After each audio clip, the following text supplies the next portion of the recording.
भैया उधर सेब संतरा की लड़ाई खत्म नहीं हो रहा है। दुविधि का इल्जाम लगावा गवा है बग्गा बग्गी के ऊपर कि जब अपने मायके जाती है तो इतना सारा सब कुछ जाता है, उधर सिर्फ 2 किलो सेब आए हैं, उसमें भी बग्गा के ऊपर चोरी का इल्जाम लग रहा है कि ना जाने कौन के बाग बगीचे से चुरा के लेके आया हुआ है।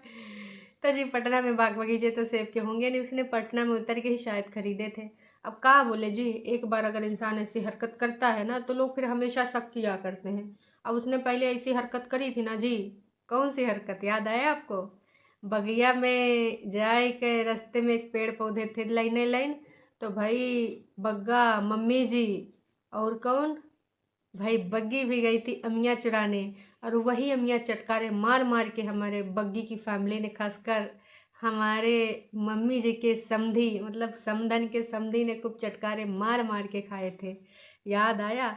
तो लोगों ने सोचा होगा कि ये बग्गा भैया फ्री वाला ही सामान ज़्यादा ले जाता है इधर उधर, है ना।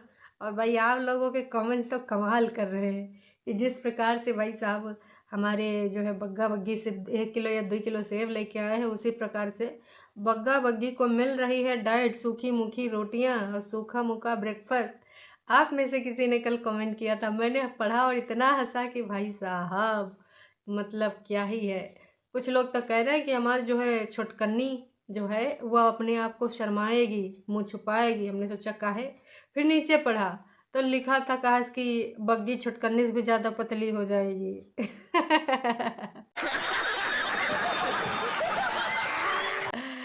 हंसी आ रही होगी आपको भी, का ही कर सकते हैं, लेकिन आप लोग ना कमाल करते हो, धोटी फाड़ के रुमाड़ करते हो भाई साहब। इतने रोपचिक रोपचिक आइडियाज, इतने बढ़िया बढ़िया कमेंट्स कहाँ से लाते हो? Well done. मतलब यार कभी कभार आप सुपर से भी ऊपर लिख देते हो, इसीलिए मैं कहती हूँ एक नाच पिटे हुई हैं का फरिश्ते लोग, मतलब टरू वाले लोग गाली गलौज से नीचे बातें नहीं करते हैं, और आप लोग ना हंसी मजाक में इतनी सच्ची सच्ची और दिल में भाई चुभने वाली भी ना हो ऐसी बातें लिख जाते हो। तो सभ्यता से और हंसी मजाक से भी ना बहुत कुछ सच बोला जा सकता है, ये प्रूफ करते हैं हम और आप हैं। चलो फिर मिलकर फिर से व्यक्त करते हैं अपने जज्बात। तो हे एवरीवन, एक बार फिर से आप सभी का स्वागत है। असल में बग्गा बग्गी का जो लड़ाई झगड़ा चल ही रहा है, हमारी छुटकन्नी जिज्जी का कुछ पता ही नहीं है, उनका वीडियो बनाने का मन नहीं कर रहा था। और उसके बाद से गुमशुदा कहाँ होई, कुछ लोगों का कहना था कि जैसे भाभी कहीं हो जावे तब को अच्छा ही ना लगे और पता नहीं का इधर उधर मतलब खोजबीन करने चली जावे। वैसे कोई और भी है ना, जिसको खोजबीन करना बहुत अच्छा लगता था, डिटेक्टिव बनना चाहते थे। अब हालात जज्बात सिचुएशन ऐसी भावनाओं को और आगे बढ़ाता है। कौन? हमारे कागजी जिज्जा। यार आज बहुत सारे मुद्दे हैं, कौन कौन मुद्दे पे करेंगे बात? अरे हम सब पर कर लेंगे बात, कोई बात नहीं। तो सबसे पहले हम शुरू करते हैं, हमारी जिज्जी के लिए है एक संदेश। मतलब जिज्जी के लिए संदेश है, लेकिन वो लिखा कहाँ गवा है? जिज्जा जी के वीडियो पे। अब ऐसा का संदेश है भाई, मतलब यार कुछ लोग ना अपना पर्सनल एक्सपीरियंस जो झेले होते हैं तो वो आके अपने विचार व्यक्त करते हैं कि भाई एक बच्चे की लाइफ ख़राब ना हो, लेकिन वो लोग ये भूल जाते हैं कि भाई हमने ऐसा कोई उत्पात अपने पति के लिए नहीं न किया था, तब जाके हम दोनों दोबारा से मिल पाए। लेकिन यहाँ पर एक उत्पाती महिला रहती है। याद आया आपको उस महिला का नाम? और उसने क्या क्या नहीं किया है काम। खासकर मम्मी जी आजकल बहुत ज़िद्दी बन रही हैं। तो बिल्कुल सही कहा अंकुश जी तुमने, कहा कि भाई साहब ये जो मम्मी पापा जैसे टाइप के लोग हैं ना, एक एज के बाद बहुत ही ज़िद्दी हो जाते हैं। जैसे बचपन में बच्चे, पिताश्री हैं मेरे, ऑपरेशन हुआ था, डॉक्टर ने बोला 1 महीना कम से कम आपको बेड रेस्ट करना है।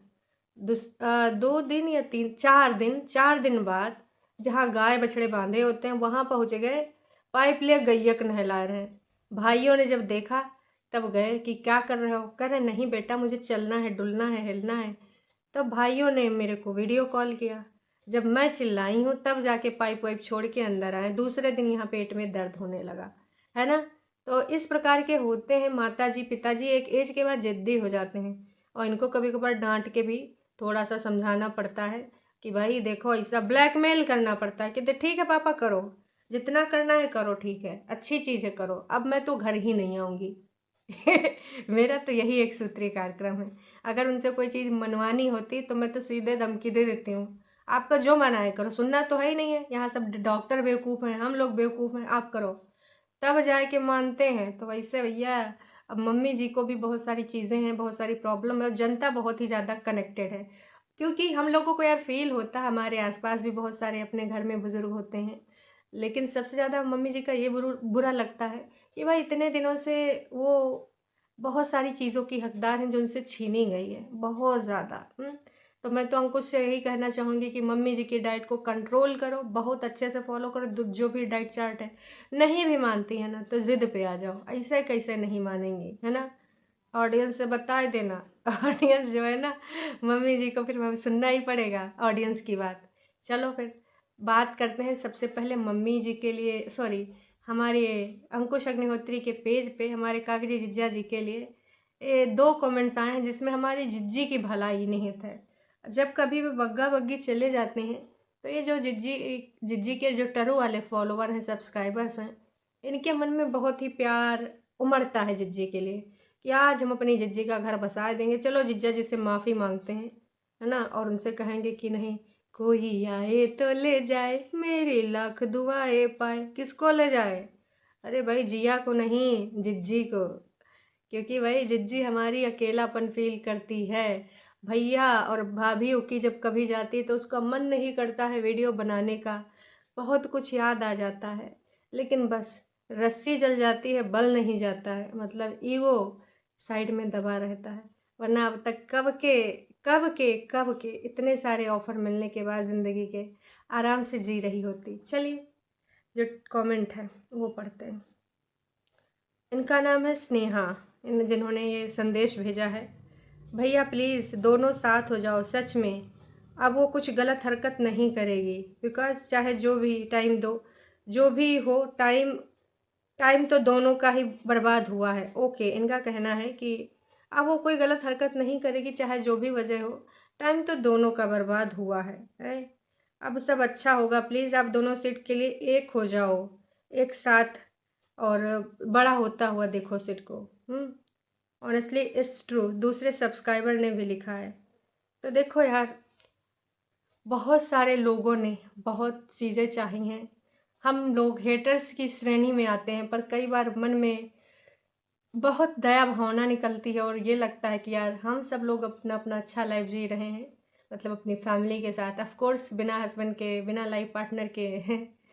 कहने को तुम ईगो में बोल सकती हो कि I am so happy, so excited, वो कहने के लिए होता है। हस्बैंड एक बार के लिए ऑफिस में जॉब कर रहा हो या कहीं गया हो, 1 दिन के लिए, 2 दिन के लिए, तो भी इतना अच्छा नहीं लगता है, अजीब अजीब फीलिंग आती है, बार बार कॉल करते हैं ना, वो वाली चीज़।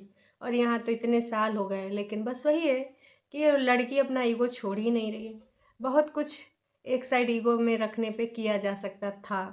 आई नो कि अब किया जा सकता है कि नहीं मुझे नहीं पता, हाँ, लेकिन पहले किया जा सकता था ईगो साइड में रख के, अपनी ज़मीनी हकीकत को पहचान के।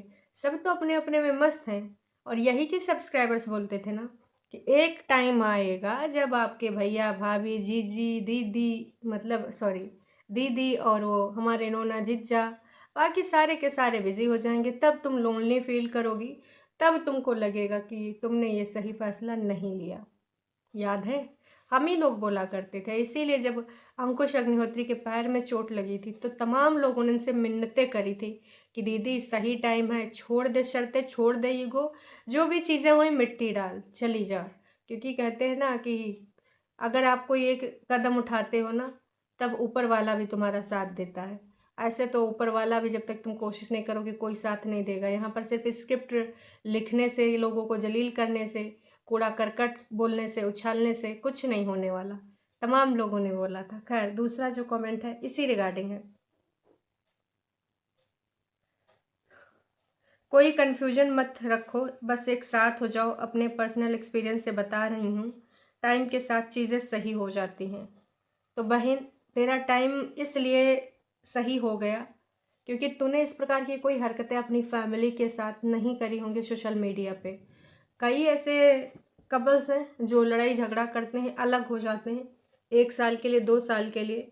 इसका एग्जाम्पल दीदी भी दे चुकी हैं कि लोग तो सालों अलग रहते हैं, उसके बाद एक हो जाते हैं, कोर्ट कचहरी सब उनको एक कर देती है। पर दीदी, वो लोग कभी सोशल मीडिया पे गंद नहीं पाते हैं। वो कहा है कि अपने पति के भाभीियों से चक्कर नहीं चलाते हैं। अपनी बूढ़ी सासू माँ जिसको दवाई दारू की ज़रूरत है, मतलब दारू नहीं भाई साहब गलत न समझिएगा, मतलब दवाई की और टेक केयर की और सहायता की ज़रूरत है, उनका आप कुछ ऐसा नाम जोड़ती हैं ऐसी जगहों पे जो बोलना भी सही नहीं लगता है। ननद जी जिसका घर परिवार बसा पड़ा है और उनके ऊपर आप इतने काल्पनिक इल्ज़ाम लगाती हैं, ऐसा भी नहीं होता है। तो उन लोगों ने रास्ता छोड़ा होता है, जब जिन्होंने अपना पर्सनल एक्सपीरियंस शेयर करा है, इन लोगों ने अपना रास्ता छोड़ा हुआ है। तब जाके ऐसा पॉसिबल हो पाया है कि चलो ठीक है, आपस में लड़ाई झगड़ा हो गया, एक दूसरे से बातचीत करना बंद, लेकिन ये वाली हरकतें नहीं की गई थी हैं। और एक चीज़ जीजा जी भी सहमत हैं, क्योंकि जीजा जी ने अपनी वीडियो के नीचे जो ये कमेंट्स हैं सब पे, इन वाले कमेंट्स पे तो हार्ट नहीं दिया, लेकिन इस कमेंट पे भी हार्ट दिया। तो इन मोहतरमा को भाई एक मतलब एक आईडी से रिप्लाई किया गया है, आपकी प्यारी दीदी काला मुंह बंदर और न जाने क्या क्या सा बोली है, उसके साथ कैसे रहेगी हैं। बात तो सही है कि काला मुंह करा के आ गया बंदर, और पता नहीं नाम इनके जो फरिश्तों ने जो ऊपर से अवतार लिए हैं भगवान ने, इसीलिए दीदी की मदद करने के लिए भेजा है। तो उन फरिश्तों ने तो न जाने क्या क्या इल्ज़ाम क्या क्या नाम रखे हैं। कैसे करेगी, इसलिए सोच समझ कर बोलना चाहिए। पहले ब्लॉग तो देख लो, इसके बारे में बोल रहे हो। वही चीज़ मैं बोल रही हूँ कि जो ट्रू सब्सक्राइबर्स हैं वो दीदी की गलतियों को पूरे तरीके से नकार क्यों देते हैं। आज भी वो मुंह काला पीला वाला वीडियो पड़ा होगा, आज भी बहुत सारी ऐसी चीज़ें, अभी कुछ महीने पहले दीदी ने एकदम उत्पात मचाया था, एकदम दिन में तारे नज़ारे दिखा दूंगी न जाने क्या फलना ढिमका। ऐसे सोच वाली महिला, और जो इनका मूड इतना पल पल स्विंग करता है यार, वो कैसे मैनेज कर पाएंगी पर्सनल लाइफ। पर्सनल लाइफ में ऐसी चीज़ें का कोई जगह ही नहीं होता है कि आप इतने ज़्यादा तुम्हारे मूड स्विंग्स हों। लड़ाई झगड़ा के अलावा और कुछ बचेगा नहीं इस रिश्ते में। वहाँ पे पेशेंस की ज़रूरत है, धैर्य की ज़रूरत है, जो कि हमारी जिज्जी में यार देखो बिल्कुल नहीं है। सच बात यही है। क्या छुटकनी के जैसे बड़कन्नी को गुस्सा नहीं आती होगी, बड़कन्नी को चीज़ें नहीं बुरी लगती होंगी, बड़कन्नी इंडिपेंडेंट नहीं है, पर वो कितनी बातें नोना जीजा की जो उसको पसंद नहीं होंगी बर्दाश्त करती होगी ना। क्योंकि यार कई बार ऐसा लगता है कि भाई ये क्या बोला जा रहा है, मतलब कई बार तो सबका मत एक हो जाता है, ऐसा लगेगा कि आप ही अलग हो पूरी फैमिली में से। तो ये होता है, और वहाँ पे चीज़ों को ना छोड़ दिया जाता है। ठीक है, आप सबको यही लग रहा है तो ठीक है, वहाँ पे पेशेंस रखना होता है। ये नहीं कि एक तरफ हम एक तरफ सारे। यही होता है और हर जगह होता है और होता आया है, ये कोई नई बात नहीं है और ना ही पुरानी बात है। लेकिन वही चीज़ है ना, एक खिलाड़ी अकेले अपने घर से आती, बाकी सारे खिलाड़ी एक ही टीम के होते हैं। तो ये कभी कभार उनका होता है ना कि टीमत तो जाग जागता है आपस में, जो टीम मेंबर्स होते हैं तो वो सब एक साथ हो जाते हैं। वहाँ पर आपको पेशेंस और सद्बुद्धि ही सहयोग करती है। अब जिज्जी जैसे हो गए तो लाइव कर दोगे, उससे और चीज़ें बिगड़ने वाली हैं, बनने वाली नहीं है ना। तो ये सारी चीज़ें हैं। यही लोगों ने बोला, तमाम लोगों ने बोला हाँ प्लीज़ साथ हो जाओ, ट्रू और बंदी सही कह रही है। मतलब यार तमाम लोग तमाम तरह की चीज़ें बोल तो रहे हैं। जो बंदी अपने मायके में बिना कलेश किए हुए नहीं रह सकती, यही चीज़ तो मैं भी बोल रही थी विगत कई दिनों से। मतलब इतना ज़्यादा ज़ुबान चलाती रहती हैं भाभी को लेकर, उनकी क्या क्या इमेज चित्रण किया है। भाभी का नहीं उनकी माँ का भी अपमान किया है। वो वाईटी पर हैं भी नहीं, ससुराल वालों को क्या बख्शेंगी। भूल जाओ उसे, वो घर बसाने वालों में से नहीं है। उसके मायके वाले भी दुखी हो चुके हैं और अपने बच्चे के बारे में जो भी कुछ सोच रही हो वो ठीक है, ताकि दुनिया देखो बच्चे को लेकर ही ज़्यादा लोगों का कंसर्न है। तो इस प्रकार की चीज़ें लोग बच्चे के लिए ही बोल रहे हैं। कई बार ये होता है, लेकिन जब तक हमारी जिज्जी की बुद्धि चेंज नहीं होगी यार, वो सिंगल रहते हुए भी नीचे वाले लोगों की ज़िंदगी में इंटरफेरेंस करती है। वो कितना भी बोले मैं नहीं करती हूँ, मैं नहीं जाऊँगी, उसके बावजूद ना जाने पे मुँह सुधार लेती है, वाईटी पर बोलती है। तो चीज़ें तो लोगों को पता चल ही जाती हैं, वैसा तो नहीं पता नहीं चलेंगी। तो वो सारी चीज़ें इम्पैक्ट कर रही हैं, सबको पता है ये सारी चीज़ें, है ना। तो ये सारी चीज़ें अब यही कहना चाहूँगी कि ये टाइटल के माध्यम से इन्होंने लिखा है। असल में अंकुश अग्निहोत्री लॉ करना चाहते हैं, वैसे उनका सपना क्या था, उनका सपना यही था कि उनको बनना है डिटेक्टिव। अब भाई काहे बनना है, क्योंकि सिचुएशन ऐसी ज़िंदगी में हुई ना। नहीं नहीं नहीं, नहीं सारुण के यहाँ कुछ तो गड़बड़ है, जरूर कोई ना कोई गड़बड़। वहाँ पर हम लोग क्या देखते थे, बोलो बोलो, वहाँ पर भी एक डिटेक्टिव भारत हुआ करते थे। अरे भैया नहीं नहीं, अब मिस्टर इंडिया एक ही थोड़ा है, उसमें जो थे उनका नाम था और वो रोज़ नए नया कुछ करते थे। तो बचपन में बड़ा मज़ा आता था, लगता था एक हैट लगा के, और ये लोग का जॉब का प्रमुख कार्य होता है हैट, और उनके पास एक कैमरा होता है, मतलब वो हर जगह कुछ देखते हैं तो फ़ोटो क्लिक करते रहते हैं। बचपन में बहुत देख के मज़ा आता था। तो जीजा जी के मन में भी कुछ ऐसा था कि मुझे ये करना है, लेकिन कहते हैं कि उस टाइम सारी चीज़ें साथ नहीं दी, ना ही उस प्रकार की चीज़ें थी, और अभी सारी चीज़ें सही हैं। तो शायद एक लॉ कॉलेज में गए थे पता करने के लिए कोई कोर्स करना है लॉ का, लेकिन फिर शायद एज की वजह से, यार इग्नू से भी किया जा सकता है, डिस्टेंस वाले कर सकते हैं, बहुत सारी चीज़ें गूगल करके देखो। तो शायद आपकी जो एक नई चाहत है, ये बहुत अच्छी चीज़ है, इसको पूरा करना चाहिए, और इसमें अगर मन लगाओगे ना तो बाकी की चीज़ें ना उनको ज़्यादा फ़र्क ही नहीं पड़ेगा, बिल्कुल भी फ़र्क नहीं पड़ेगा। तो ये सारी चीज़ें मेरे हिसाब से भी आपको करनी चाहिए, और जनता भी कह रही है कि पढ़ने की कोई उम्र नहीं होती है। 70-75 साल के जब दादा हाई स्कूल का एग्ज़ाम दे सकते हैं, वो सोचो ना कि 70-75 साल के बाद वो कोई जॉब तो करने जाएंगे नहीं। पर उनका ये था कि मेरी स्टडी कंप्लीट नहीं हो पाई, न्यूज़पेपर में भी निकला था। तो तुम्हारी एज तो उससे भी बहुत बहुत कम है भाई, पढ़ने की कोई एज नहीं होती। और एक चीज़ आप सबको बताऊं, फॉरेन कंट्री में लोग जॉब करते रहते हैं, है ना, और उसके साथ साथ स्टडी भी करते रहते हैं बेटर ऑप्शन के लिए।